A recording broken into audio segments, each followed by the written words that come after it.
오늘 1부 예배는 제가 설교를 하고 2부 예배 때는 우리 강사님으로 오시는 정가은 선생님께서 말씀을 전해 주시겠습니다.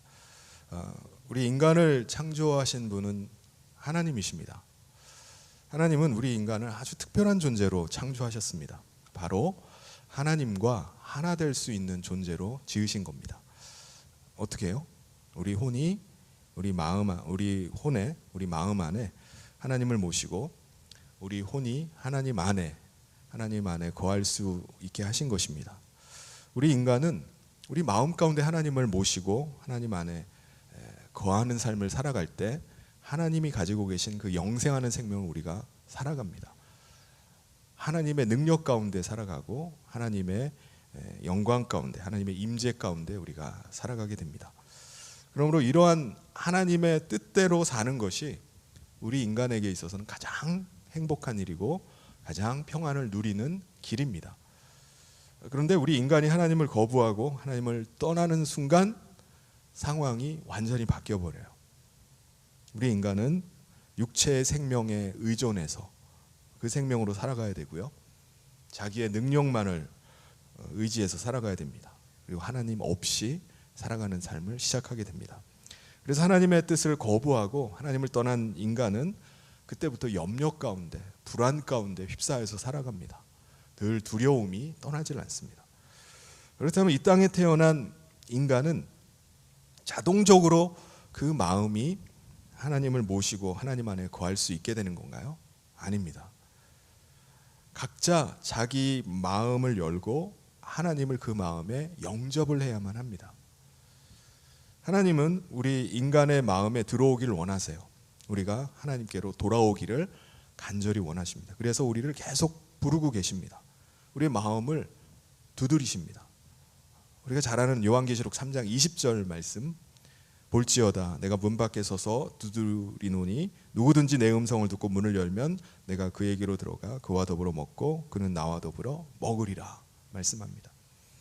솔로몬 왕이 사랑하는 술람미 여인을 향해서도 또 동일한 고백을 해요. 마치 하나님께서 우리를 향해서 사랑을 고백하듯이 아가서에 보면 내가 잘지라도 마음은 깨었는데 나의 사랑하는 자여 소리가 들리는구나. 문을 두드려 이르기를 나의 누이 나의 사랑 나의 비둘기 나의 완전한 자여 문을 열어다오. 내 머리에는 이슬이 내 머리털에는 밤이슬이 가득하였도다 하는구나. 주님이 우리를 찾아오셔서 계속 마음의 문을 두드리고 계신다라고 그렇게 노래를 합니다. 그런데 우리 인간의 마음은 다 각자 자기 지혜와 자기 지식으로 살아가요. 다 자기 주장이 다 있습니다. 그 마음 가운데 하나님을 모시려고 하질 않아요. 자기가 주인 되지 하나님을 주인의 자리에 두려고 하질 않습니다. 그래서 자기가 원하는 대로 자기 뜻대로 살아가려고 합니다. 누군가에게 조언을 듣거나 자기에게 도움이 될 만한 훈계는 오케이, 그건 괜찮아요. 그런데 다른 사람이 나를 주장한다? 그건 용납을 못합니다. 자기가 자기 인생의 운전대를 결코 놓으려고 하질 않습니다. 그렇다면 하나님은 왜 우리 인간이 이렇게 거부를 하고 하나님을 대적하는데도 불구하고 계속 왜 우리 마음에 들어오려고 하시는 거죠? 왜 문을 열어주지를 않는데 왜 마음의 문을 계속 그렇게 두드리고 계십니까? 왜냐하면 하나님을 떠난 인간은 결국 죽음과 함께 영원히 하나님과 멀어지기 때문입니다. 여러분, 하나님과 멀어지는 것은요, 그건 멸망입니다. 하나님은 그 멸망당하기 전에 우리를 구해내시고자 하는 것입니다. 로마서 10장 1절에 보면 이렇게 말씀합니다. 형제들아 내 마음에 원하는 바와 하나님께 구하는 바는 이스라엘을 위함이니 곧 그들로 구원받게 하려 함이라고 말씀합니다. 하나님의 소원, 하나님의 간절한 바람은 우리를 구원하셔서 하나님 안에 거하게 하시는 겁니다. 그런데 여러분, 우리 마음이 탐욕과 욕망으로 가득 차 있는데 우리 마음 가운데 어떻게 하나님을 모십니까? 하나님을 모시려면 어떻게 해야 되죠? 비워야 됩니다. 우리 마음을 먼저 비워줘야 돼요. 근데 마음 비우기가 쉽습니까? 어떤 종교는 자기 마음 비우겠다고 속세를 떠나요. 산속 깊은 산속에 들어가서 고행을 하면서 수련을 합니다. 먹는 것도 제한하고요. 보고 듣는 것도 다 끊어버려요. 금욕을 해서 완전히 마음을 비우겠다고 합니다. 여러분 그게 가능합니까? 여러분 마음 비우는 건요 불가능입니다. 여러분 죽기 전까지 자기 욕심을 우리가 버릴 수가 없어요. 그래서 우리는 이 세상에 과연 하나님 뜻대로 살 수 있는 사람이 있을까? 라고 반문을 합니다. 과연 하나님같이 의로운 사람이 있을 수 있나? 스스로 자기를 합리화합니다. 내가 이렇게 사는 건 당연한 거야. 그런데 예수님은 이 땅에 오셔서 어린 양으로 대속의 제물로 죽으셔서 부활하심으로 하늘나라에 올라가셨습니다. 그래서 그를 믿는 자마다 죄사함을 받게 하고 의롭게 하셨어요. 거룩한 자가 되게 하셨습니다. 그러므로 과연 하나님 나라에 들어갈까? 누가 하나님 나라에 들어갈 수 있겠느냐라고 말하는 것은 뭐죠? 예수님을 다시 하늘에서 끌어내리려는 것과 똑같은 겁니다. 6절 말씀에 이렇게 말씀합니다. 같이 한번 읽겠습니다. 시작.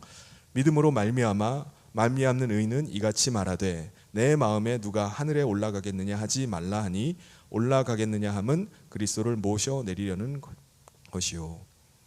또 하나님께서 하나님의 뜻대로 살지 않는다고 해서 설마 하나님께서 그 사람들 다 지옥 보내실 수 있겠어? 설마 지옥에 보낼까? 라고 하나님의 심판을 부인하기도 합니다. 그러니까 자기 뜻대로 살아가는 거 이거 당연하다라고 생각하는 거예요. 자기를 합리화합니다. 그런데 예수님은 하나님의 심판이 있기 때문에 우리를 위해서 이 낮은 곳까지 내려오신 겁니다. 심판이 없다면 그리스도께서 하나님의 아들이 인간의 몸을 입고 내려오실 이유가 없습니다. 만약에 하나님의 심판을 부인한다면 그것은 대속의 제물로 죽으신 예수님을 죽은 자 가운데서 다시 끌어올리는 것과 마찬가지예요. 그래서 7절에서 이렇게 말씀합니다. 우리 같이 한번 읽겠습니다. 시작. 혹은 누가 무적행에 내려가겠느냐 하지 말라 하니 내려가겠느냐 함은 그리스도를 죽은 자 가운데서 모셔 올리려는 것이라. 그러니까 우리 스스로 죽을 수 없는 것을 하나님의 아들 그리스도께서 대신 죽으신 것입니다. 바로 우리를 대신해서 그리스도께서 십자가의 대속의 제물로 죽으셨습니다. 그리스도의 죽으심이 바로 내 자신을 대신한 죽음이라는 사실을 믿는다면 그때 우리는 그리스도와 함께 죽은 자가 됩니다. 우리가 믿음으로 죽은 자가 되었으면요, 율법은 더 이상 우리를 정죄할 수가 없어요. 죄에서 완전히 자유하게 되는 것입니다. 여러분, 우리는 그리스도께서 죽으신 것을 본 적이 없어요. 그 사건은요, 최근에 일어난 일도 아닙니다. 무려 2000년 전에 일어났던 사건이에요. 그럼에도 불구하고 우리가 그 복음의 말씀을 듣고 믿을 때 우리의 옛사람은 그리스도와 함께 죽고 죄사함 받은 우리 가운데 그리스도의 영이 임하십니다. 여러분, 우리 마음에 그리스도를 어떻게 모실 수 있게 된 거죠? 우리가 받은 그 말씀을 우리의 마음으로 믿음으로 그 일이 일어난 겁니다. 8절 말씀을 우리 같이 한번 읽어보겠습니다. 시작. 그러면 무엇을 말하느냐? 말씀이 내게 가까워 내 입에 있으며 내 마음에 있다 하였으니 곧 우리가 전파하는 믿음의 말씀이라.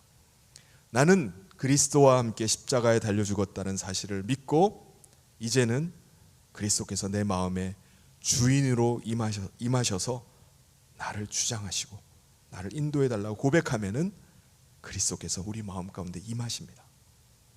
그때 우리는 이 세상에서 구원을 받아서 하나님께 속한 자가 되는 것입니다.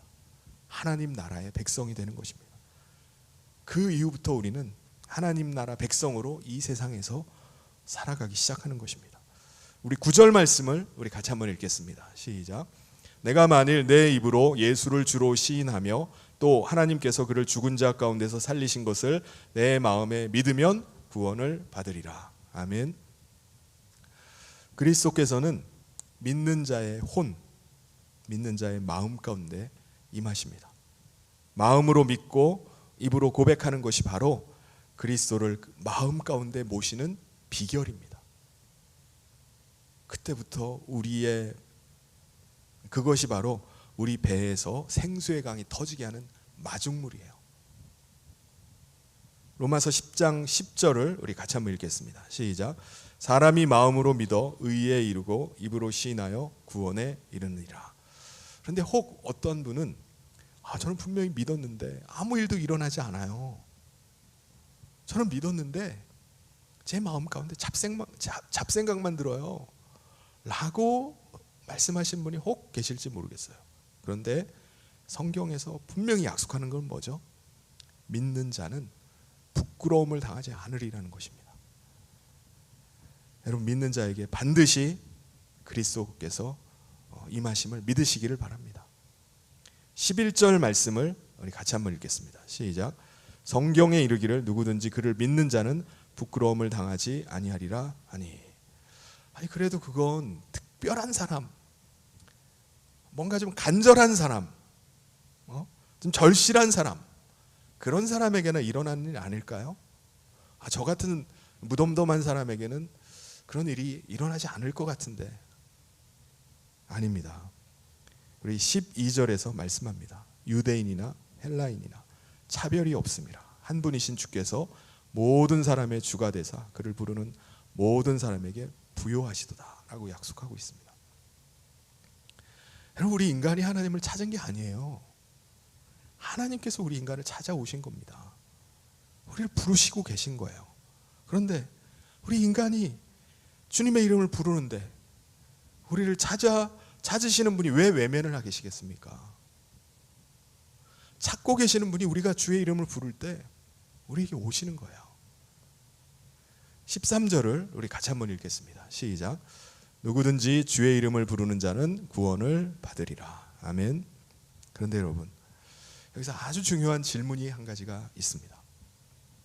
우리가 어떻게 주의 이름을 부르게 되었는가 하는 것입니다. 여러분, 어떻게 주의 이름을 부르게 됐습니까? 누군가 그리스도의 이름을 알게 해줘야 됩니다. 그리스도가 바로 예수라는 사실을 누군가 알려줘야 돼요. 누군가가 그리스도께서 십자가의 대속의 은혜를 베풀으셨다는 그 복음을 전해줘야 됩니다.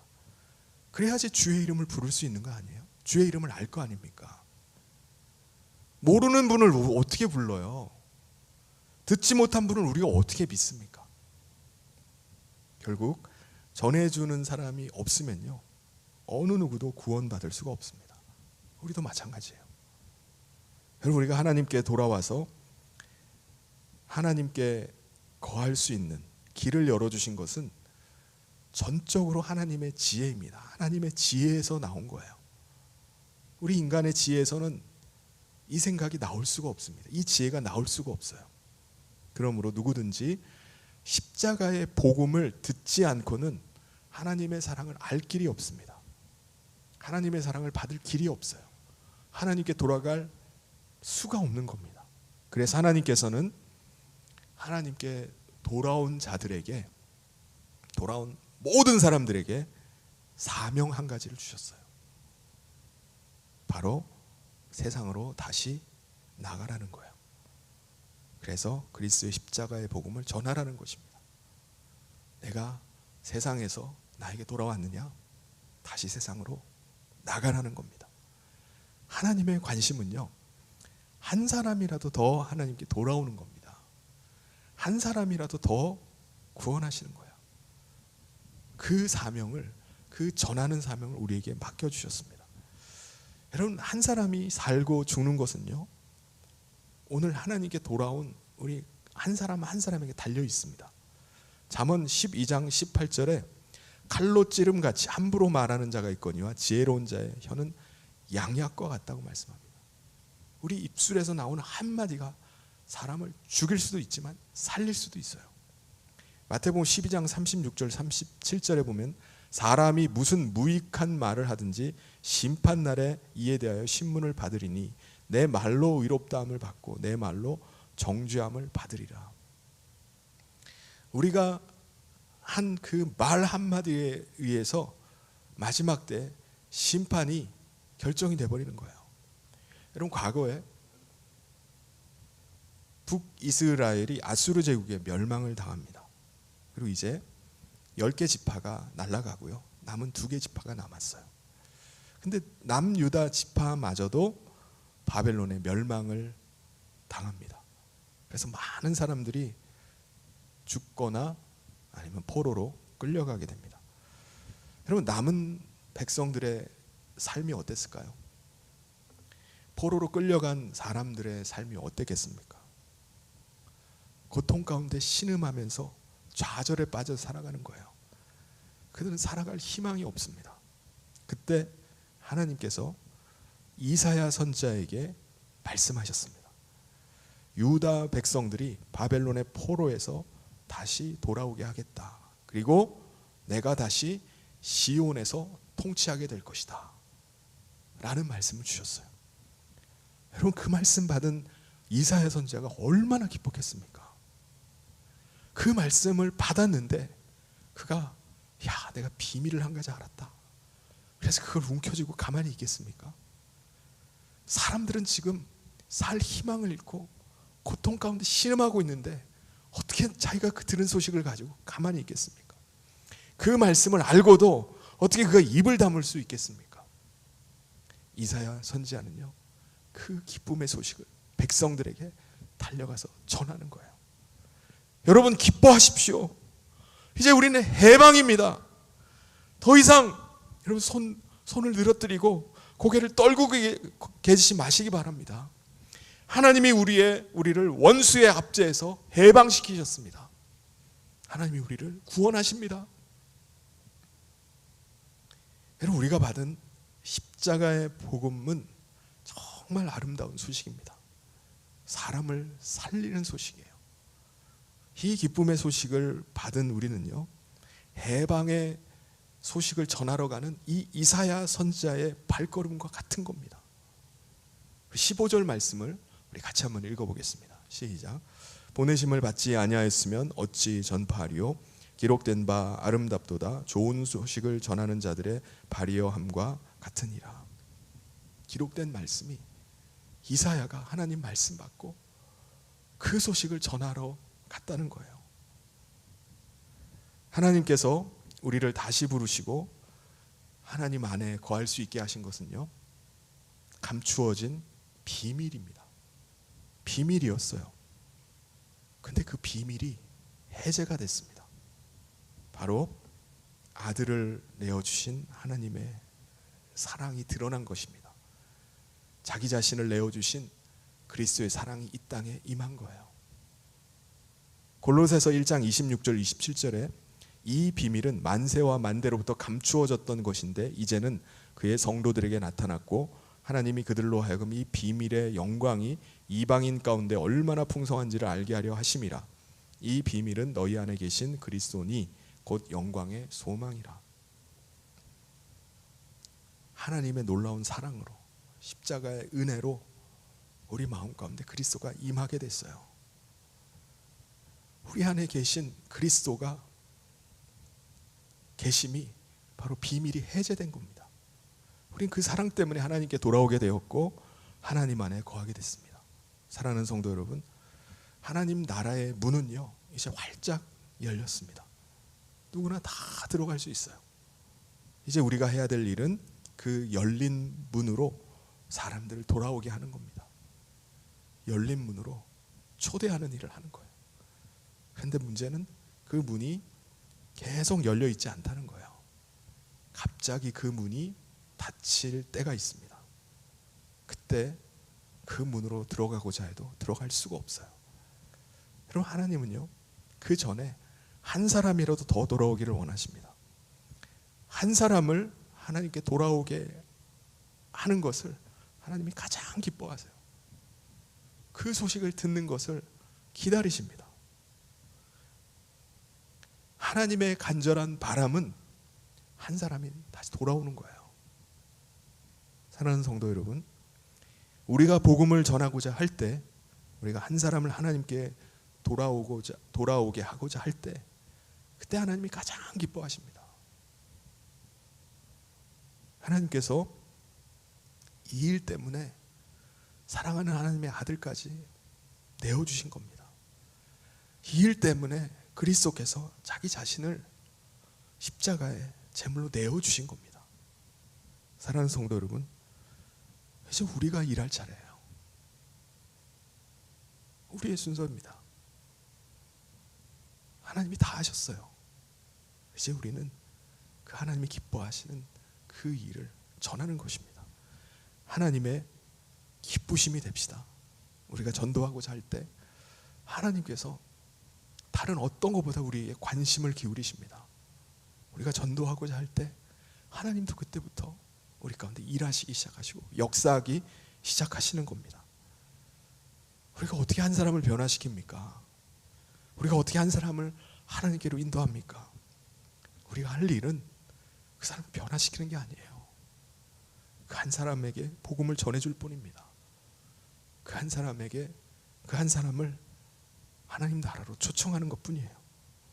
그 사람의 마음을 하나님께 돌이키게 하고자 할 때 하나님께서 돌아오게 하시는 것입니다. 그게 하나님의 하시는 일이에요. 우리는 다만 하나님의 기뻐하시는 뜻에 믿음으로 순종하고 헌신할 뿐입니다. 고린도전서 3장 6절 7절에서 이렇게 말씀합니다. 우리 같이 한번 읽겠습니다. 시작. 나는 심었고 아볼로는 물을 주었을 때 오직 하나님께서 자라나게 하셨나니 그런즉 심는 이나 물 주는 이는 아무것도 아니로되 오직 자라게 하시는 이는 하나님뿐이니라. 사도행전 16장 14절에도 동일한 말씀을 합니다. 우리 같이 한번 읽겠습니다. 시작. 두아디라 시에 있는 자색 옷감 장사로서 하나님을 공경하는 루디아라 하는 한 여자가 말을 듣고 있을 때에 주께서 그 마음을 열어 바울의 말을 따르게 하신지라. 바울이 한 게 아니에요. 바울은 전했을 뿐입니다. 그 마음을 열어주신 분은 하나님이십니다. 정말 그런 일이 일어날 수 있나? 옛날에나 그런 거 아닌가? 여러분, 오늘도 한 사람을 하나님께로 돌이키고 하나님 안에 거하게 하고자 믿음으로 순종하는 분들이 있습니다. 더군다나 도무지 종잡을 수 없는 중학교 학생들을 품에 품고 기도하면서 하나님 앞으로 인도하는 분이 계세요. 그분이 오늘 온세대 복음축제 강사로 서시는 정가훈 선생님입니다. 10시 50분에 지금부터 약 1시간 후에 온세대 복음축제 때 그 생생한 전도 현장을 간증하실 겁니다. 그 생생한 간증이 듣는 우리 모든 성도들에게 큰 은혜와 도전이 될 줄 믿습니다. 사랑하는 성도 여러분, 이제 우리 모두 하나님의 기뻐하시는 일을 시작할 수 있기를 바랍니다. 하나님께서 맡기신 사명 위에서 자리에서 일어나 사람들에게 나갈 수 있기를 바랍니다. 그냥 주저앉아 있지 않고 자리를 박차고 일어나서 이사야 선지자가 해방의 소식을 전하러 가는 자의 발걸음이 너무 아름답다고 말씀한 것처럼 우리가 그 아름다운 발걸음 되기를 소망합니다. 그래서 우리 한 사람 한 사람이 정말 하나님께 받은 그 은혜를 증거함을 통해서 하나님의 기쁘심이 되고 하나님이 가장 관심을 기울이시는 하나님의 사람 되시기를 주님의 이름으로 축원합니다.